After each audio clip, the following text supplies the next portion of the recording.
A paz do Senhor Jesus, meus queridos irmãos. Estamos mais uma vez na Escola Bíblica Dominical.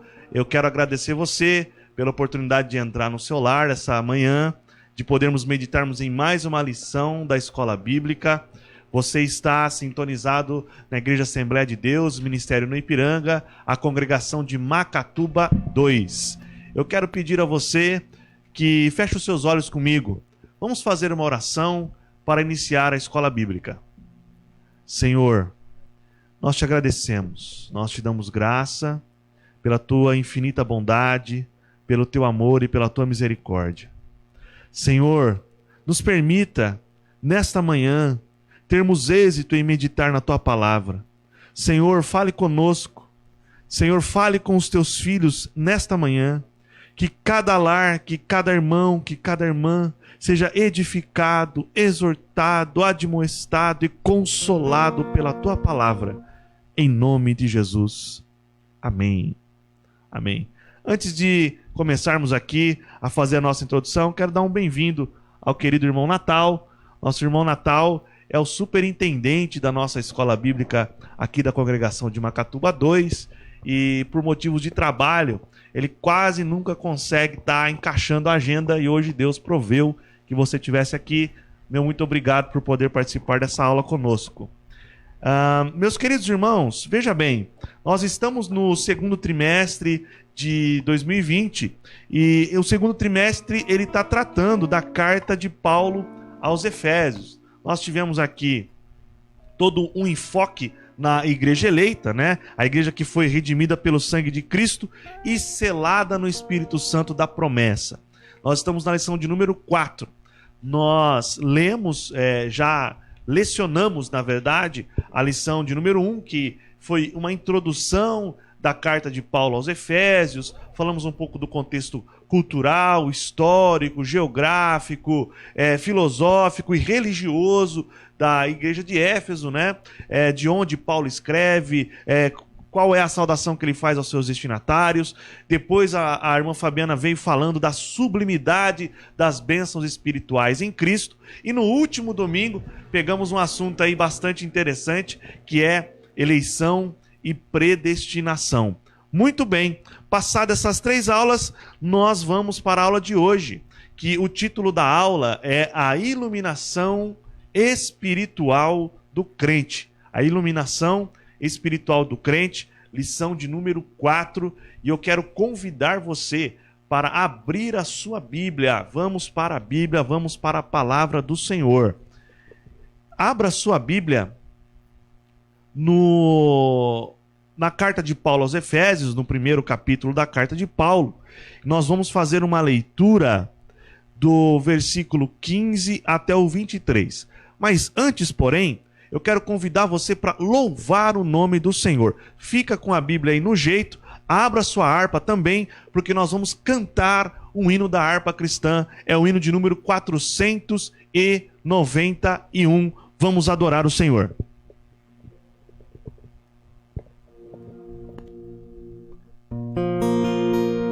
O teu pecado tu queres deixar, no sangue há poder, sim há poder. Queres do mal a vitória ganhar, seu sangue tem esse poder. Há poder, sim, força e vigor neste sangue de Jesus. Poder, sim, no bom Salvador. Oh, confia no Cristo da cruz. Queres os vícios abandonar, no sangue há poder, sim há poder. Confia em Cristo para te curar, seu sangue tem este poder. Há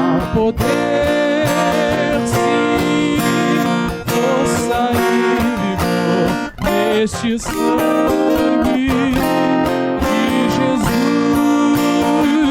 há poder, sim, no bom Salvador. Ó, confia no Cristo da cruz.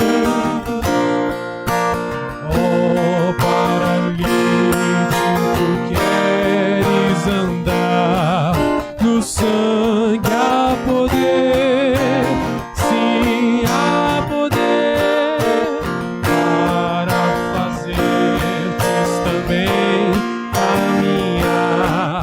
Seu sangue tem esse poder. Há poder, sim, força e vigor neste sangue de Jesus. Há poder, sim, no bom Salvador. Ó, confia no Cristo da cruz. Queres pureza para o teu coração, no sangue há poder, sim, há poder, mais lealdade, mais consagração. Seu sangue tem esse poder. Há poder, sim, força e vigor neste sangue de Jesus.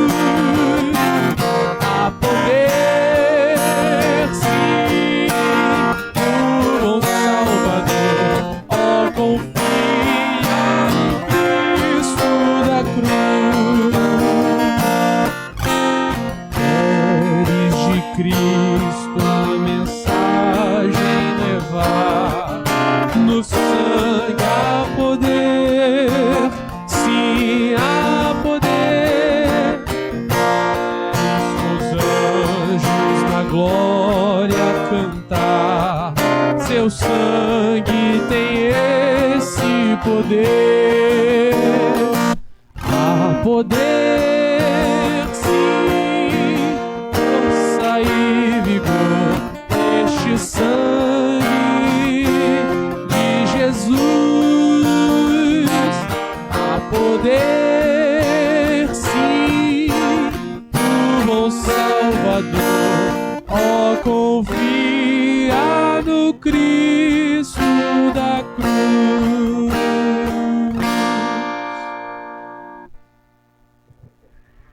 Graças a Deus. Eu gostaria de saudar a todos os ouvintes com a gloriosa paz do nosso Senhor e Salvador Jesus Cristo. Com grande alegria que nós estamos aqui nessa manhã para falarmos um pouco mais da palavra do Senhor através dessa lição gloriosa, através de mais um ensinamento da palavra do Senhor. E para tanto, eu gostaria de fazer a leitura bíblica em classe, juntamente com os ouvintes. Se encontra na carta de Paulo aos Efésios, do capítulo 1, dos versículos 15 até o 23. Nos diz assim a palavra do Senhor, versículo 15: Pelo que, ouvindo eu também a fé que entre vós há no Senhor Jesus e o vosso amor para com todos os santos, não cesso de dar graças a Deus por vós, lembrando-me de vós nas minhas orações, para que o Deus de nosso Senhor Jesus Cristo, o Pai da glória, vos dê em seu conhecimento o espírito de sabedoria e de revelação, tendo iluminado os olhos do vosso entendimento, para que saibais qual seja a esperança da sua vocação e quais as riquezas da glória da sua herança nos santos, e qual a sobre-excelente grandeza do seu poder sobre nós, o que cremos, segundo a operação da força do seu poder, que manifestou em Cristo, ressuscitando-o dos mortos e pondo-o à sua direita nos céus, acima de todo o principado e poder e potestade e domínio, e de todo o nome que se nomeia, não só nesse século, mas também no vindouro. E sujeitou todas as coisas a seus pés, e, sobre todas as coisas, o constituiu como cabeça da igreja, que é o seu corpo, a plenitude daquele que cumpre tudo em todos. Amém? Graças a Deus, meus queridos irmãos, o plano da salvação divina nos revela uma santa vocação, as riquezas da herança divina e a grandeza do poder de Deus. Esse texto é um texto bastante importante. Notem, meus queridos, que nós já estamos na 4ª lição e ainda estamos no 1º capítulo da carta de Paulo aos Efésios. É uma carta rica, com um conteúdo excelente, que nós vamos poder meditar hoje aqui, né? Primeiramente, nós falamos na última aula aí das questões dos versículos 4 e 5 da carta, e depois nós estamos entrando aqui do 15 ao 23, né? Então, ainda aqui no 1º capítulo, o apóstolo, ele inicia então essa sentença. É uma longa sentença, né? A gente pode dividir isso em 3 grandes pontos aqui. Primeiro ponto, ele dá ação de graças a Deus, ele faz uma oração de ação de graças a Deus, nos versos 15 e 16, né? Ele agradece, e depois ele muda o teor da oração, que ele já vai para uma questão mais intercessória, se nós olharmos o versículo 17, versículo 18, versículo 19, e depois ali do 20 ao 23, a oração de Paulo, ela vai mais no sentido do louvor e da adoração. Então veja, nós vamos falar na lição de hoje a respeito de uma oração de Paulo. Olha só, a respeito de uma oração. E é uma oração que tem conteúdo bíblico, prático, teológico para aplicar em nossa vida. Então, é muito admirável perceber quando uma pessoa ela é espiritualmente preparada, tão elevadamente preparada como o apóstolo Paulo, até a oração dele serve de ensino para nós. Então é uma coisa interessante de frisar aos irmãos. Então, assim, nessa sentença toda, que é uma oração de Paulo, que ele ora do 15 ao 23, né, nós temos essas 3 grandes divisões, que é a ação de graça, intercessão, louvor e adoração a Deus, nesses 3 pontos aí, né? Então, essa sentença, nós somos exortados a louvar também o nome do Senhor, a adorar o nome do Senhor, a buscar, né, a nossa iluminação do Espírito e compreender a dimensão e a grandeza das riquezas de Deus ou da herança divina que nos está proposta. Então, a lição está dividida aqui, né, mais ou menos nas divisões que eu acabo de colocar aos irmãos da oração de Paulo. Então, no primeiro tópico, nós vamos falar da esperança da vocação e as riquezas da glória. No segundo tópico, nós vamos falar da sobreexcelente grandeza e a força do poder divino. E nós vamos encerrar aqui com Cristo sendo o nosso exemplo de exaltação, que vai estar mais focado aí a partir do versículo 20. Amém? Então, vamos lá, Natal. Vamos começar falando aqui do tópico número 1, que o apóstolo ensina que os salvos precisam ser iluminados para compreender quais são as esperanças da vocação e as riquezas da sua glória. Vamos falar aqui, então, da ação de graça e intercessão de Paulo. Meus irmãos, quando a gente olha para as cartas de Paulo, a gente percebe já no início da maioria das suas cartas, a gente percebe que Paulo ele já entra nos seus dizeres, na sua escrita, nos primeiros versículos.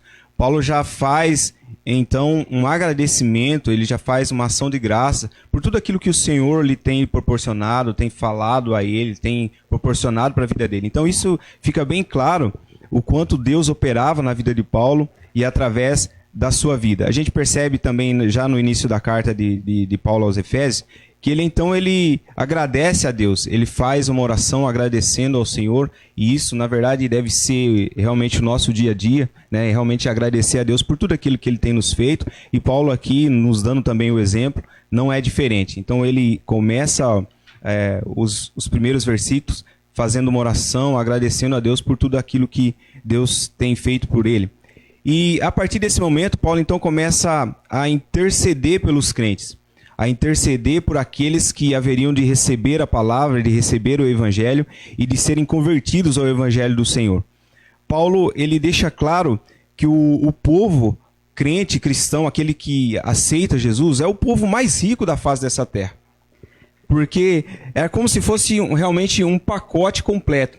Além da salvação, além dessa dádiva da salvação, Paulo ele deixa claro que isso viria acompanhado de algo mais, de perdão do pecado, de dons de revelação, de alegria no Espírito. Isso era um pacote completo realmente que Paulo está dizendo aos irmãos, deixando claro que eles receberiam através da salvação de Cristo, através do Evangelho, que a partir daquele momento eles receberiam. Mas então Paulo faz essa oração, Paulo faz essa intercessão, para que Deus realmente pudesse abrir o entendimento das pessoas. Porque o que a gente percebe nos dias atuais é que muitas pessoas até vêm à igreja. Eles participam dos trabalhos da igreja, as pessoas, né, eles têm até uma certa intimidade, eles têm uma simpatia pelo Evangelho.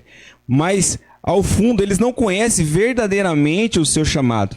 Eles não compreendem, muitas das vezes, o que realmente é a vocação, é o chamado a servir a Cristo. Então, Paulo vai aqui, ele vai intercedendo a Deus, ele faz uma oração, ele busca ao Senhor em oração e em santidade, para que Deus realmente abra o entendimento do povo, né? Às vezes as pessoas ficam tão frustradas por tantas outras coisas que sobrevêm a algumas adversidades, né, durante a nossa caminhada aqui. As pessoas se esquecem da verdadeira chamada, da verdadeira vocação a qual um dia o Senhor nos chamou.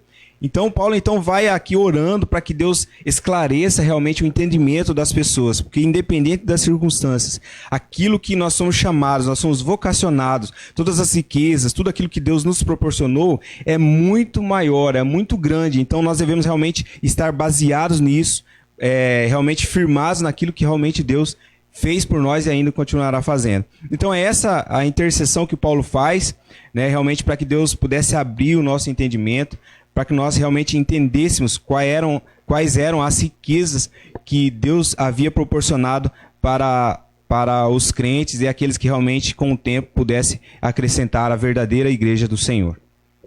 Aqui, Natal, eu vejo que o Paulo ele coloca 2 pontos importantes no versículo 17, né?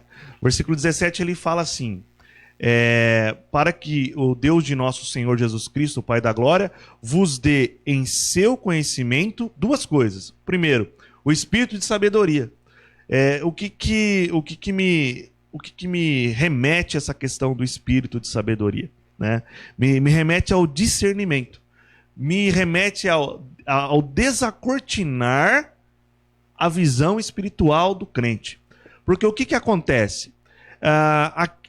Tem um versículo na carta de Paulo aos Coríntios, no capítulo 2, verso 14, eu vou ler o 14 e o 15, que vai ilustrar bem o que seria esse espírito de sabedoria, né? E que é diferente de inteligência. Tem gente que é muito inteligente, mas não é nem um pouco sábio.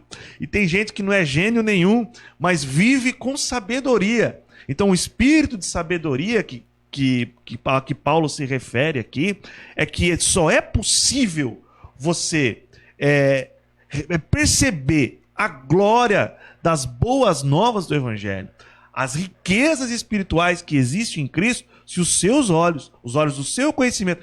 Tem uma tradução que fala que abra os olhos do seu coração, né? E não como coração, como centro das emoções, mas como cerne do ser humano, como o interior, o íntimo mais profundo, onde nem o ser humano mesmo consegue mudar por si mesmo. Então aqui a questão da sabedoria, ela é bem ilustrada em Coríntios 2,14. Olha só, fala assim: ora, o homem natural não compreende as coisas do Espírito de Deus, porque lhe parecem loucura, e não pode entendê-las, porque elas se discernem espiritualmente. Mas o que é espiritual discerne bem tudo, e ele de ninguém é discernido. Então a intercessão de Paulo aqui, ela é a seguinte: que Deus abra os olhos espirituais dos Efésios.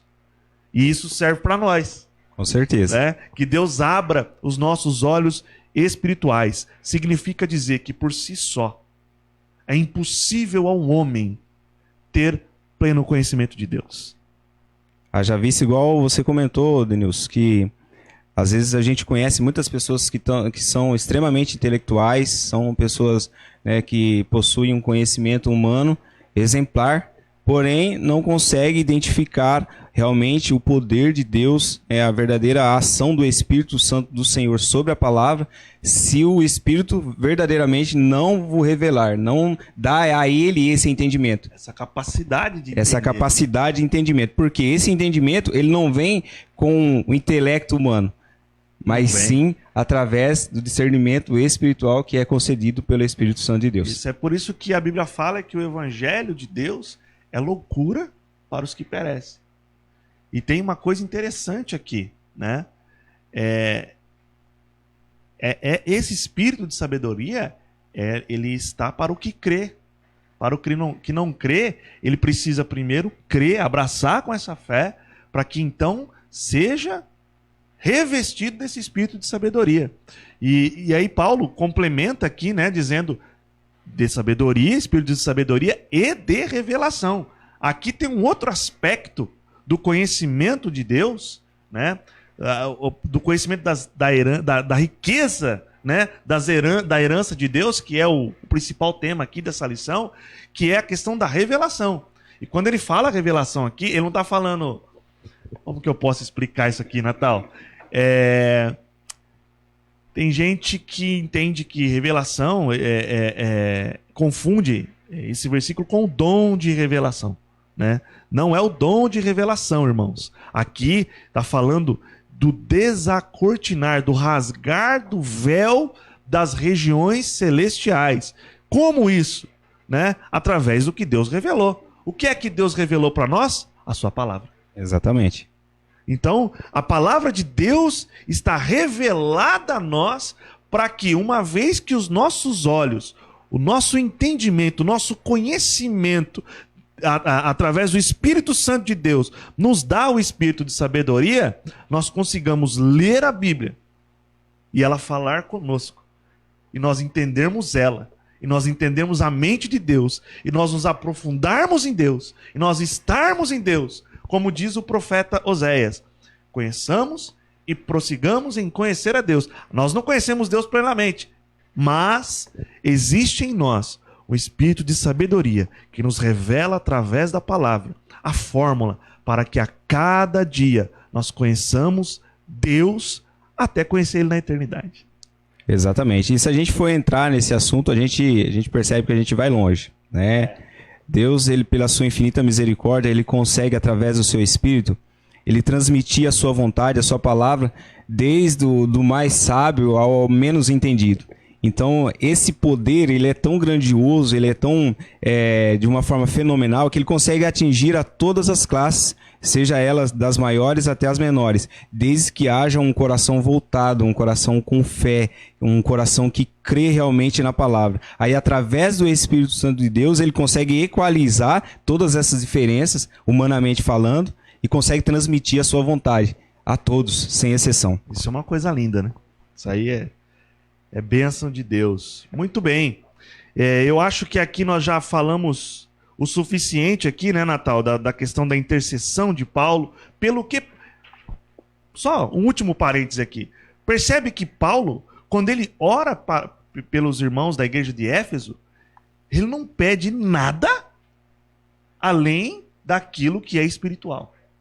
Você pode ver, aqui ele não está pedindo que Deus livre vocês da perseguição. Ele não está pedindo, porque a igreja estava sendo perseguida nessa época. Ele não está pedindo, olha, que Deus dê a vocês influência política na cidade de Éfeso para vocês mudarem a cidade, né? Ele pede tão somente duas coisas: o espírito de sabedoria e a revelação na palavra. Isso aqui, para mim, é uma coisa maravilhosa. Assim como foi com Salomão, né? Pediu a Deus sabedoria para entrar e sair no meio do povo. Exatamente. E daí Deus acrescentou o resto. Tudo. Teve tudo, por quê? Porque pediu a Deus o necessário. Às vezes a gente, né,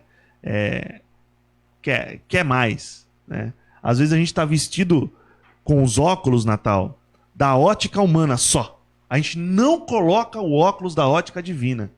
E a Bíblia fala que Deus nos deu a mente de Cristo. Olha só que coisa interessante. Às vezes, sabe como a gente está, Natal? A gente está assim, ó.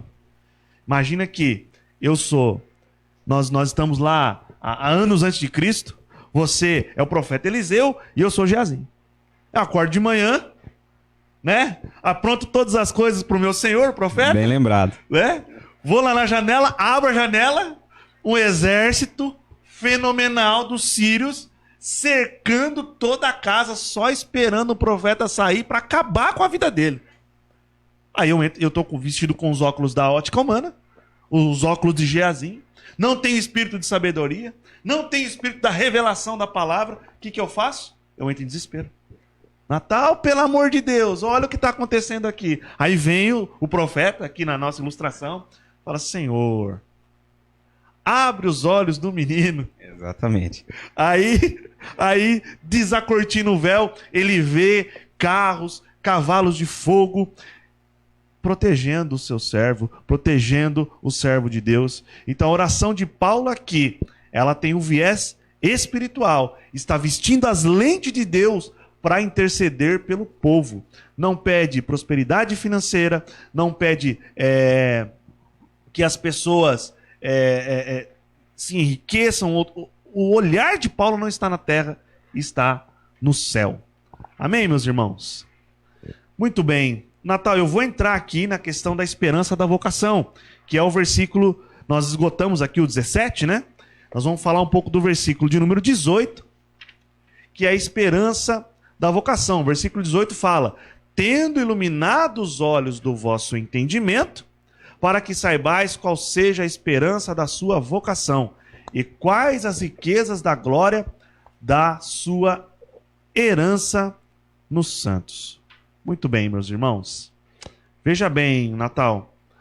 Na petição de Paulo, ele intercede para que o Espírito Santo ilumine a mente do crente para saber qual é a esperança da sua vocação. Aqui eu até lembrei de uma vez que Deus te usando aí numa mensagem, você trouxe a questão da expectativa, né? Com S, e a expectativa escrita com X, né? A expectativa escrita da forma correta, ela é uma expectativa ativa, onde você não espera somente como um agente passivo ali que as coisas aconteçam, mas é uma expectativa de esperança, de ação ativa. Ou seja, o verbo correto aqui não é nem esperar, é esperançar. Então, quando Paulo fala da expectativa da nossa vocação, ele pede que Deus nos ilumine através do seu Espírito para que nós saibamos para o que é que nós fomos chamados. Então, vocação é salvação. Vocação é chamamento. Em algumas traduções, se você pegar Almeida Revista Atualizada, por exemplo, o verbo aqui, vocação, ele está traduzido como chamamento. Então, dentro dessa perspectiva, né, dos privilégios que nós temos de sermos vocacionados, ou seja, chamados, nós podemos dizer que essa esperança, ela se divide pelo menos em 3 aspectos, né? O primeiro aspecto é aquele do qual Deus nos chamou no passado, né? Então, na última aula nós falamos que Deus, na eternidade, por sua presciência, através da sua graça preveniente, olhou para aqueles que aceitariam a verdade do Evangelho e que perseverariam até o fim, porque Deus não tem uma visão limitada, né? Ele não vai eleger quem vai fracassar, ele vai eleger quem vai perseverar, né? E nos elegeu em Cristo, e na cruz, Natal, na cruz ele nos chamou. Então, quando nós olhamos para trás, para entender a esperança da nossa vocação, o que nós vemos? Nós vemos o Cristo despindo-se da sua glória, nós vemos o Cristo vivendo como homem na terra, morrendo pelo meu e pelo seu pecado. Como nós lemos aqui na aula passada, Isaías 53, onde diz que ele foi traspassado pelas nossas transgressões, moído pelas nossas iniquidades, o castigo que nos traz a paz estava sobre ele. Então, o primeiro aspecto da esperança da nossa vocação é sabermos que ele nos chamou, ele nos elegeu E a obra do seu chamamento foi completa na cruz do Calvário. Será que você pode, Natal, ler para mim aí, segunda carta de Paulo a Timóteo? O capítulo 1, verso 9, ilustra um pouco de Deus nos chamando no passado. Ou seja, uma chamada em que ele teve a iniciativa por meio da eleição em Cristo. Segundo Timóteo, no capítulo 2, verso 1 e 9. Isso, capítulo 1, verso 9. Perdão, capítulo 1, tá? Segundo Timóteo, capítulo 1, verso 9. O versículo 9 nos diz assim: que nos salvou e chamou com uma santa vocação, não segundo as nossas obras, mas segundo o seu próprio propósito e graça que nos foi dada em Cristo Jesus, antes dos tempos dos séculos. Então veja, ó, nos chamou antes dos tempos dos séculos. Então, o primeiro aspecto da nossa vocação é sabermos que na eternidade Deus sabia que nós seríamos eleitos porque aceitaríamos o Evangelho, e ele providenciou o plano divino da salvação na pessoa de Cristo. O segundo aspecto da nossa vocação, ele está no presente. Por quê? Por que Deus nos chamou? Qual seria a resposta a isso?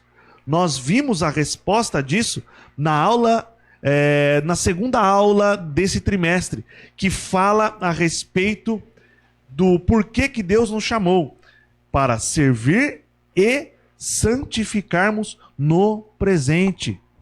Então, o primeiro aspecto da vocação está no passado, o segundo está no presente. Ou seja, tem gente que pensa assim, Natal: eu fui chamado por Deus, fui salvo, agora eu estou tranquilo. Eu estou tranquilo. Você pode ver, tem crente que se converte, que antes de vir para a igreja, ele era ativo naquilo que ele fazia. Estava no erro, mas ele era ativo, ele participava, ele tomava frente, ele se engajava, ele gastava tempo. E quando ele se converte, ele vem para o corpo de Cristo, ele vem para a igreja, ele se acomoda. Porque ele fala: Cristo fez por mim, agora eu estou tranquilo. Não é verdade? Exatamente. Então, na verdade, Deus não nos chamou para a inércia. Deus nos chamou para o serviço. Estar ativo, né? Estar ativo. Deus nos chamou para a santificação. Ou seja, Deus espera de nós que nós nos desenvolvamos espiritualmente. Essa é a esperança da nossa vocação no presente. E a esperança da nossa vocação no futuro, Natal, é a participação gloriosa na glorificação da igreja. Então nós sabemos que no passado Cristo nos salvou, que no presente nós estamos militando, prestando bom serviço ao reino, nos santificando em Cristo, nos desenvolvendo em Cristo, crescendo em Cristo, para que nós militantes hoje sejamos glorificados na volta de Jesus. Então a nossa vocação é o chamamento de Cristo para vivermos uma vida santa que nos levará para a glória no futuro, na volta de Cristo. Isso compreende o quê? Compreende a vida eterna. O que é a vida eterna? O que é a vida eterna? Paulo procura nos responder isso na primeira carta de Paulo aos Coríntios. Se você puder me ajudar aqui, Natal. Nós vamos ler só o versículo 12 do capítulo 13. Então é a primeira carta de Paulo aos Coríntios, no capítulo 13, verso 12, para encerrarmos aqui a esperança da nossa vocação. Isso, 13.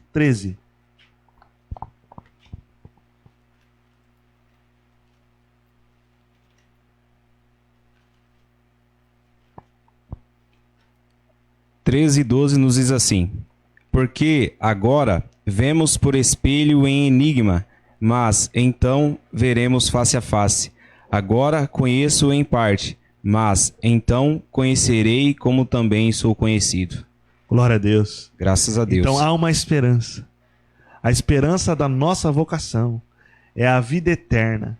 É estar no céu com Deus. E não faz sentido. O céu só é céu porque Deus está lá nos esperando para nos ver face a face. Graças a Deus. Glória a Deus. Mas nós somos chamados para isso, né? Nós somos vocacionados para isso. E isso é a primeira parte do versículo, né, Natal? A segunda parte vai falar que nós fomos chamados para que nós saibamos, né, a esperança da nossa vocação e também que nós saibamos o quê? A riqueza da glória da sua herança nos santos. Aquilo que a gente percebe, meus irmãos, já tem percebido, que Paulo realmente, ele deixa claro quando ele ora, quando ele faz essa intercessão a Deus, era como se ele dissesse assim, Senhor, olha, abre os olhos do povo e diga a eles, deixa claro para eles que eles são importantes, que isso que eles estão recebendo agora é algo sobrenatural. Porque além de serem chamados, além de serem vocacionados, deles terem essa esperança deles serem transformados, de receberem realmente a vida eterna, e além do mais, ainda tem algo mais acrescentado aí durante a caminhada. Era como se ele dissesse assim, olha, lá no final tem algo muito maior ainda para você receber, mas antes de você chegar até lá, aqui ainda vai ter muito mais acompanhado. Era como eu sempre digo, Deus, ele não faz a sua obra pela metade. Deus, ele faz a obra por completo, né? A gente adora, a gente serve a um Deus completo. E o mesmo Deus que chama, ele se encarrega do resultado realmente sobre as nossas vidas. A gente percebe que quando Deus chama Paulo, mesmo Paulo atravessando todas as dificuldades, mas ele tinha aquilo que ele havia recebido antes como perda, como algo simples, porque ele sabia, ele entendia, Deus já havia revelado ao coração de Paulo aquilo que havia preparado para ele no final da sua vida, no final da sua carreira. Então, Paulo, tendo isso em mente no seu coração, então ele ora a Deus, ele intercede, ele fala, Senhor, assim como o Senhor revelou ao meu coração essas riquezas, essa esperança que eu tenho aqui, revela aqueles que hão de servir ao Senhor, de chegarem até a tua casa. Então eu fico imaginando que Paulo ardia no seu coração, olha, eu sei em quem eu tenho crido, eu sei aquilo que está reservado para mim. Então, Senhor, abre o coração daquelas pessoas, abre a mente deles, que eles possam entender essa mesma vocação, esse mesmo chamado que eu estou entendendo agora. Então, para falar das riquezas, a gente percebe que a gente vai falar e enfatizar, o comentarista, ele enfatiza essa questão da herança. A herança só tem os filhos eles recebem a herança. Na verdade, nós estamos recebendo essa herança como filhos adotivos. Eu até disse há uns dias atrás que há uma grande diferença entre um filho natural e um filho adotivo. Porque o filho natural, às vezes, ele nem sempre ele é desejado naquele momento. Né? Ele não é programado, vamos dizer assim, falando humanamente na nossa sociedade. Muitos filhos vêm por acidente. Isso, muitos por acidente. Mas os filhos adotivos não, eles são diferentes. Vamos dizer assim, há uma busca intensa. Não é você, por exemplo, chegar ali no fórum, ali hoje, ali embaixo, e falar assim, eu quero um filho adotivo. Pega aí, escolhe um aí, põe no bolso e leva embora. Não, não é assim. Existe todo um processo por trás disso. Há realmente um verdadeiro desgaste, há realmente um empenho, um esforço dos seus pais para até que essa sentença, esse processo, ele se concretize, para que ele possa realmente adotar um filho. E nós fomos adotados, ou seja, não é que nós queremos ser adotados, Deus nos quis adotar como filhos. E agora, na condição de filhos, nós também somos participantes da mesma herança do Pai. Então aqui o Paulo vai dizendo, olha, há algumas riquezas da glória na sua herança, ou seja, nós somos participantes da mesma herança que os filhos naturais, e agora nós como eleitos, como filhos adotivos, nós também participamos dessas riquezas. Então, Paulo ele vai deixando claro que além da nossa salvação, vem acompanhado o perdão dos nossos pecados, né? Vem a adoção de filhos, a qual eu já falei, e muitas outras bênçãos que serão desfrutadas realmente no porvir. Eu digo, tem muitas pessoas que falam assim, que às vezes estão passando por uma situação cômoda aqui na face dessa terra. Às vezes a pessoa pode até dizer, mas tá bom aqui. Mas nós, às vezes, com a nossa mente limitada, nós não conseguimos, às vezes, imaginar o que realmente está preparado para nós. Não consegue, não dá. Nós não conseguimos imaginar. Não dá. Talvez você está vivendo uma vida confortável aqui, mas, meus irmãos, Deus tem muito mais para nós. Isso é somente uma sombra. É algo que, vamos dizer assim, é irrisório aquilo que nós estamos vivendo aqui. Daquilo que realmente Deus tem preparado para nós como herança. Até o comentarista ele vai dizendo, olha, nós veremos a Deus, a Cristo, nós adoramos a Ele face a face. Nós participaremos das bodas do Cordeiro.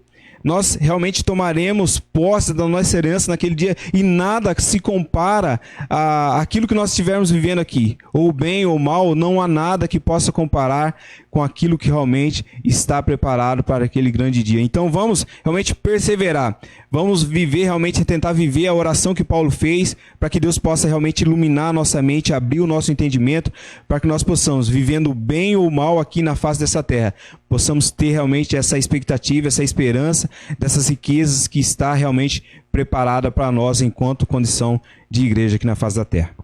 Natal, enquanto você falava, né, eu fiquei pensando aqui dessas questões da riqueza, né? Tem hinos nossos, eu não vou lembrar um aqui de cabeça, mas tem hinos nossos que fala das ruas de ouro, os muros de jaspe, de cristal, não tem isso? Sim, tem sim. Que fala, né, tem hino que canta da Nova Jerusalém, e do quão maravilhoso. Então, assim, são tesouros. Exatamente. Okay? Mas nada pode se comparar à riqueza que você colocou aqui, que é vermos a Deus lá no céu.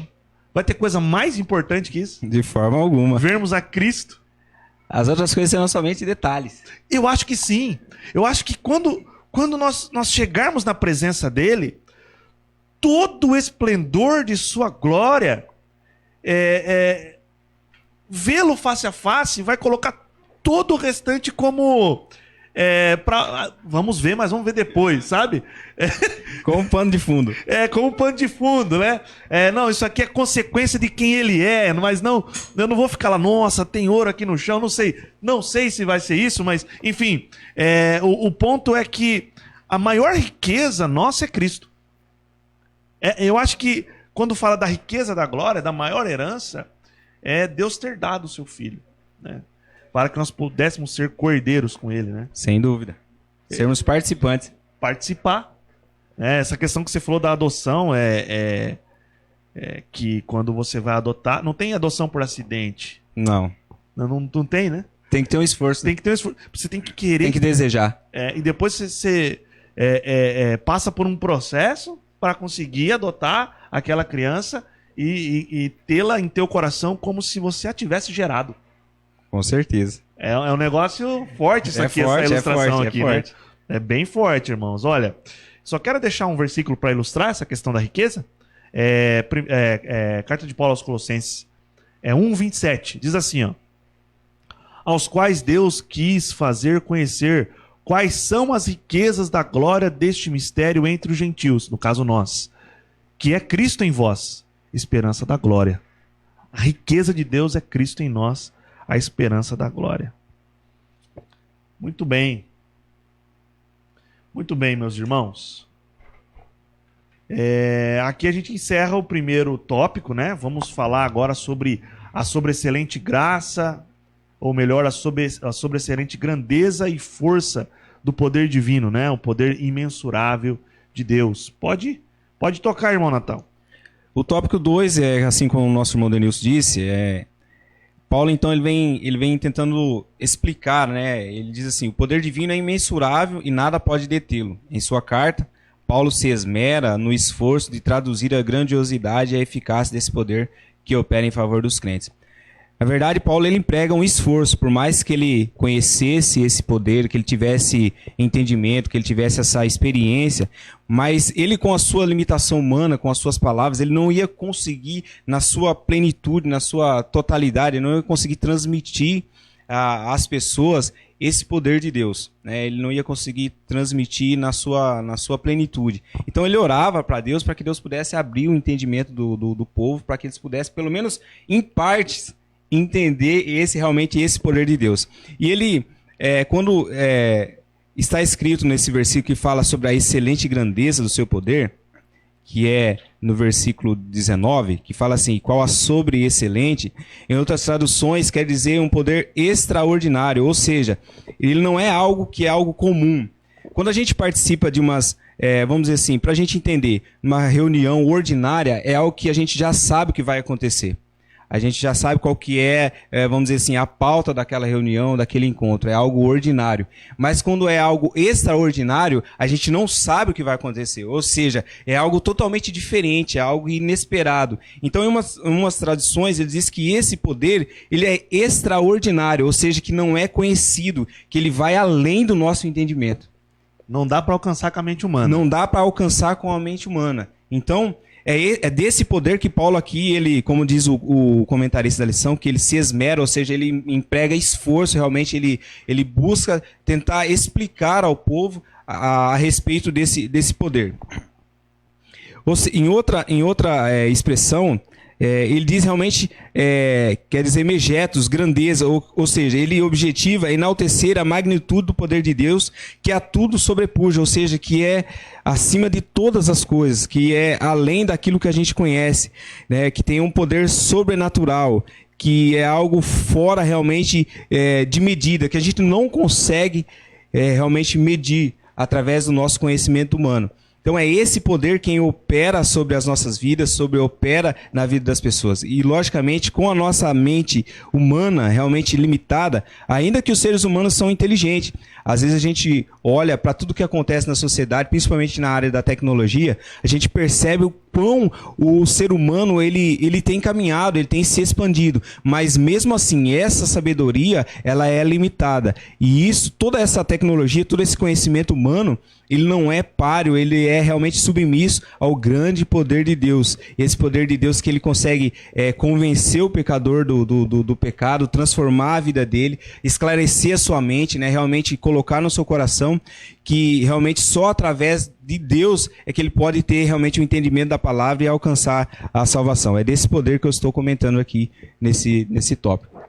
Natal, só para ilustrar aqui tudo isso que você colocou sobre o poder de Deus, né?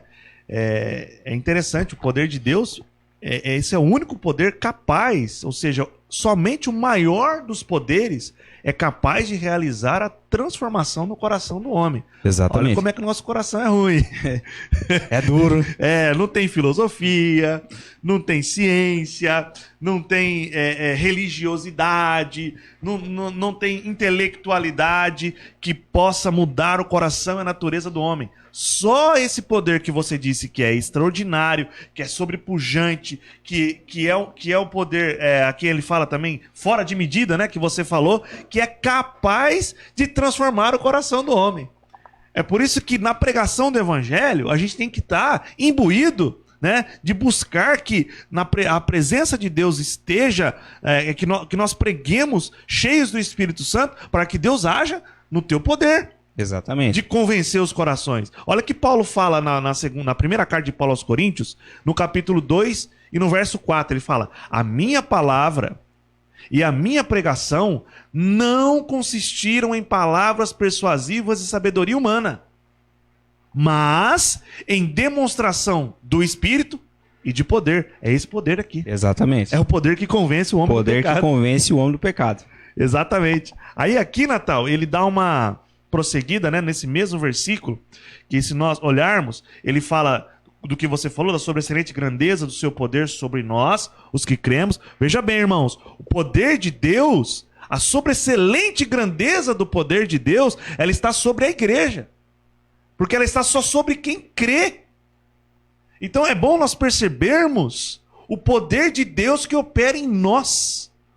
Às vezes nós não temos a dimensão da grandeza, da sobreexcelente grandeza do poder de Deus que está sobre nossas vidas.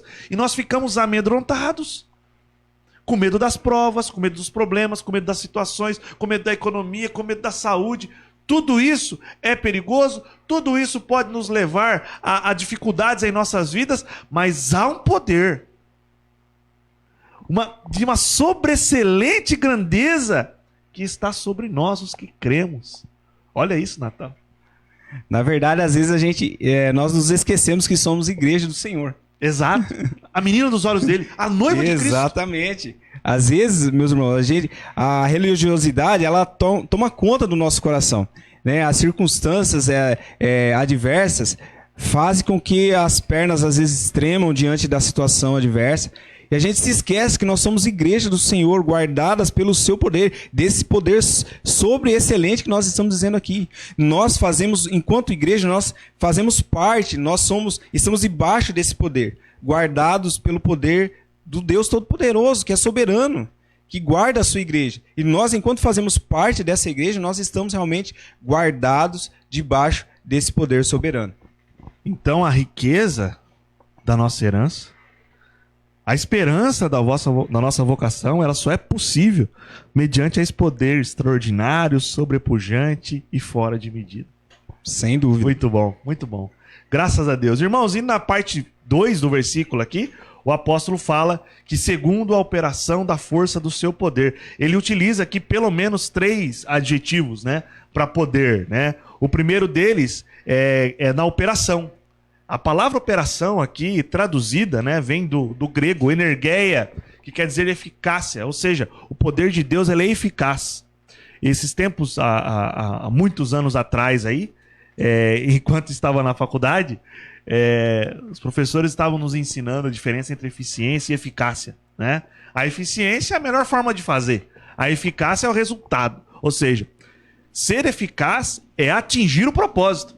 Então o poder de Deus, ele atinge todo o seu propósito. O poder de Deus, ele é eficaz, ele opera até o fim. É isso que essa palavra quer dizer. O outro ponto que ele coloca aqui, né? A operação da força, a palavra força aqui, né? Ela vem do termo kratos, que quer dizer intensidade. O poder de Deus é eficaz e é intenso. Deus, quando ele exerce esse poder sobre nós, é de uma maneira, como você diz, extraordinária. Não é natural. Não é natural, não é humano, não é simplesmente dessa terra, é algo que vem de Deus para aquele que crê.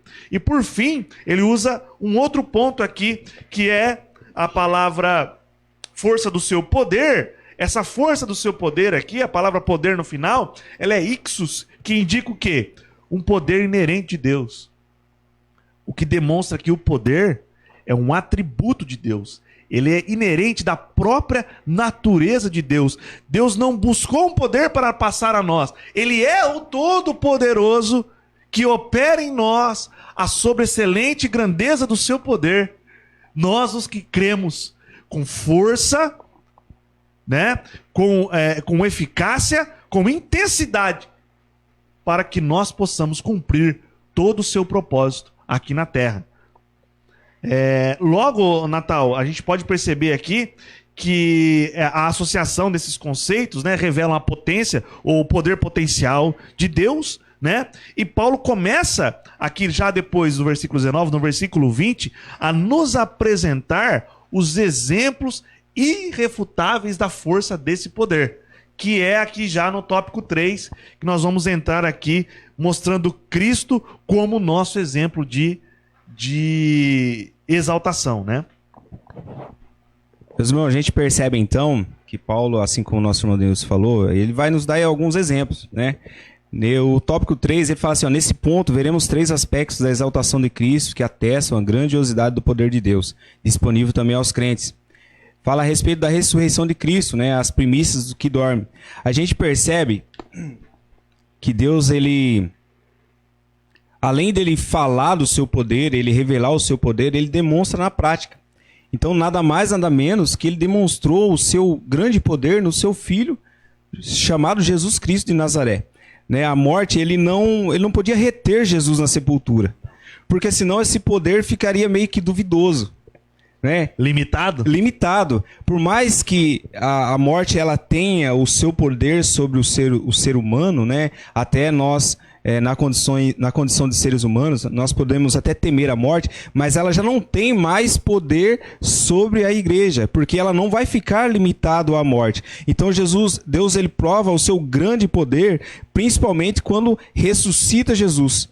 Quando ele traz de volta a Cristo e o coloca à sua direita, à destra, à sua direita, né? O faz assentar à sua direita. Então a gente percebe que além de Deus falar, realmente revelar o seu poder, ele coloca em prática, né? E realmente devemos perceber isso na nossa vida também. Muitas das vezes a gente teme a morte porque há uma separação física, né? E isso, enquanto humanos, nós sentimos isso. Nós não queremos nos separar dos entes queridos, daquelas pessoas que nos rodeiam. Mas a verdadeira igreja, aqueles que realmente creem em Cristo, a gente percebe que isso é somente uma passagem daqui para algo melhor, porque a morte ela não pode segurar a igreja. Ou seja, Deus, assim como operou o seu grande poder na vida de Jesus Cristo, depois que ele morreu, ele ressuscitou dos mortos, ele também operará na nossa vida enquanto nós formos igreja. Isso é um dos grandes pontos. Exato, Natal. Sabe o que me chama a atenção aqui na questão da ressurreição de Cristo? Porque a Bíblia fala que ele é o primogênito dos mortos.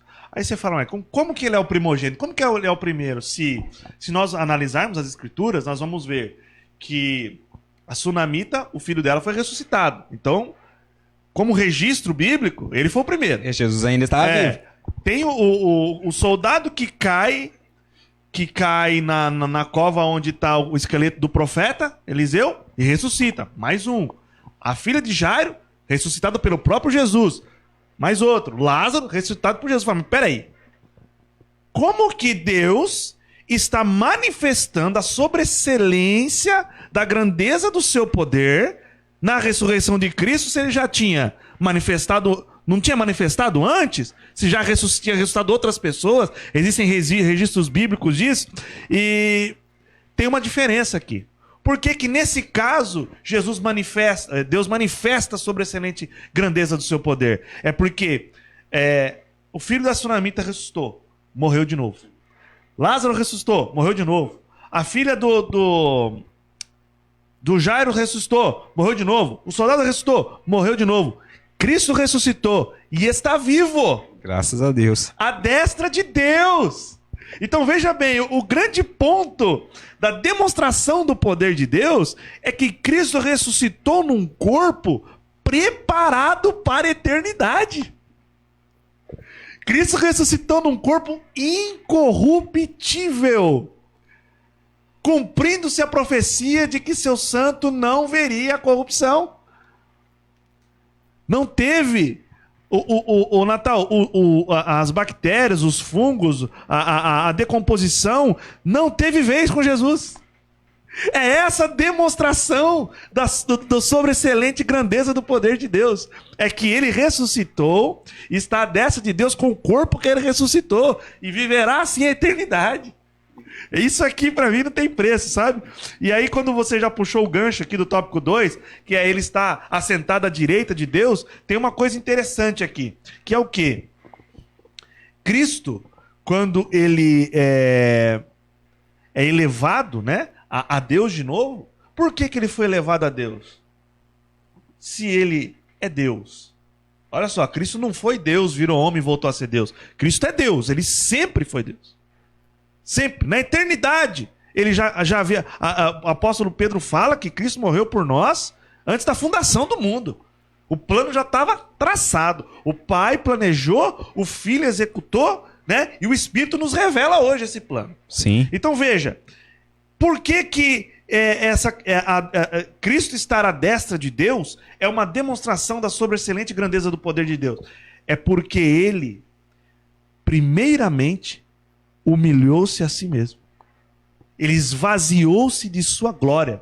Não é como se ele tivesse deixado de ser Deus, mas é como que ele pegasse o status de glorificado e tivesse deixado lá no céu para nascer nessa casca humana aqui, ó, que nem eu e você, sujeito a paixões, sujeito a dificuldades, a doenças, a misérias, a conflitos, a relacionamentos difíceis, não é? Recebeu um beijo na face, olhou pro olho do amigo e falou, meu amigo, por que você fez isso comigo?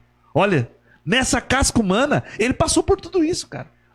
Então, assim, o fato de Deus ter elevado, de Cristo ter sido elevado à direita de Deus, demonstra claramente que o poder de Deus opera nisso, em que ele, esvaziando-se de sua glória, deu a sua vida por nós sem pecado, foi até o fim, ressuscitou e voltou a ser glorificado, assim como ele era antes da sua vinda aqui na terra. E assim como ele é, nós o veremos.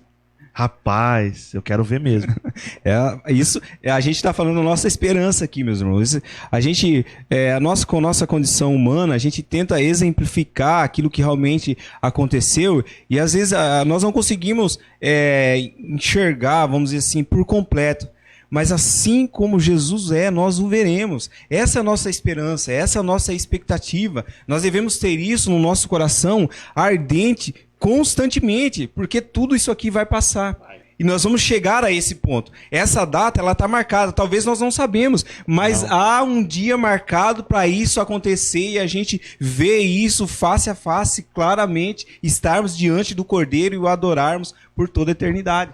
No cronograma de Deus, no projeto dele, tá todas as fases assim, ó.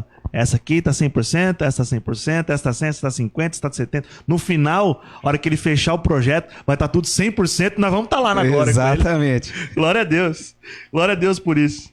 E aí, Natal, entra nessa questão do Cristo, né? Uma vez elevado à direita, está sendo exaltado acima de todos os nomes. Até foi um ponto que a gente discutiu até um pouco antes da lição. A gente percebe que na nossa sociedade contemporânea, a gente percebe que há títulos e mais títulos, né? E algumas pessoas até realmente com destaque na nossa sociedade, que recebem as suas patentes, vamos dizer assim.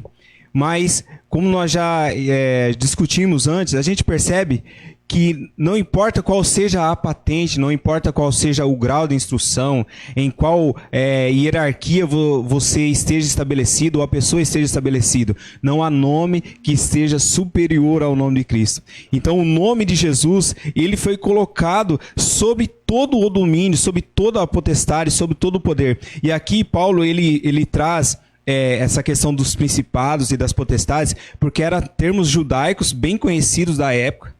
Era algo que era familiar aos efésios, que quando eles lessem esses termos, eles iam perceber, ou seja, eles iam saber que as potestades e os domínios era algo importante, né? Era seres angelicais. Sim. Que eram importantes. Sim. Mas quando Paulo diz assim, olha, mesmo esses seres angelicais importantes aí, o nome de Cristo, ele é maior do que esses. Ele foi colocado sobre todos esses seres. Então, por isso que ia ficar claro para eles a grandeza do nome do Senhor. É interessante, Natal, que você está colocando aí, que os efésios iam entender, porque a deusa deles era Diana, né? E a Diana era considerada a rainha dos deuses do submundo. Então era uma cidade impregnada da magia. Então o termo, como você disse, principados, potestades, fazia sentido para aquele povo, né? E também fazia sentido para os judeus, porque se você olhar toda vez que esses nomes aparecem, está relacionado ao mundo espiritual. Né? Tá falando dos seres angelicais. E aqui é interessante, sabe por quê, ô Natal? Que quando fala de potestades e principados, está falando dos anjos e dos anjos caídos. Então, o nome de Jesus está acima dos anjos e o nome de Jesus está acima dos demônios. Porque tem uma certa corrente teológica que começa a querer equivaler, né? Como se houvesse um dualismo entre Satanás e Jesus. Não tem não. Não tem não. Não tem. Satanás está subjugado ao nome de Jesus. O nome que está acima de todos os nomes. Às vezes você vai num estabelecimento, num lugar onde você tem que se dirigir a alguém como Vossa Excelência, Excelentíssimo, Ilustríssimo, são títulos humanos, mas não existe nenhum título humano, nenhum título de potestade de demônios, nenhum título de potestade angelical que esteja para equivaler com o nome que está acima de todos os nomes, e este nome é Cristo, o Rei dos Reis e o Senhor dos Senhores. O tempo passou. Então, meus irmãos, a gente percebe que são temas assim bem relevantes para a nossa vida. A gente já está encaminhando aí então para a nossa conclusão. A gente percebe que foi uma lição que realmente, se a gente aplicar os poucos conceitos que a gente mencionou aqui às nossas vidas, na condição de igreja, eu tenho certeza que fará uma grande mudança às nossas vidas. A gente percebe então que Cristo realmente é a fonte de toda a nossa esperança, de toda a nossa herança, né, de toda a nossa expectativa. Enquanto nós estivermos na condição de igreja, porque eu digo assim, que tudo aquilo que nós mencionamos aqui durante essa uma hora e pouco, a gente percebe que todos esses aspectos que foram mencionados aqui, ele diz respeito à igreja. E quando eu falo igreja, não é denominação qualquer, não é título de igreja, mas a igreja enquanto corpo de Cristo. Isso. Enquanto corpo de Cristo, ligado à cabeça que é Cristo. Então, enquanto nós formos participantes dessa igreja, desse corpo de Cristo, tudo aquilo que foi mencionado, tudo aquilo que foi falado aqui, diz respeito a nós. Então, essa é a nossa expectativa, essa é a nossa realmente alegria.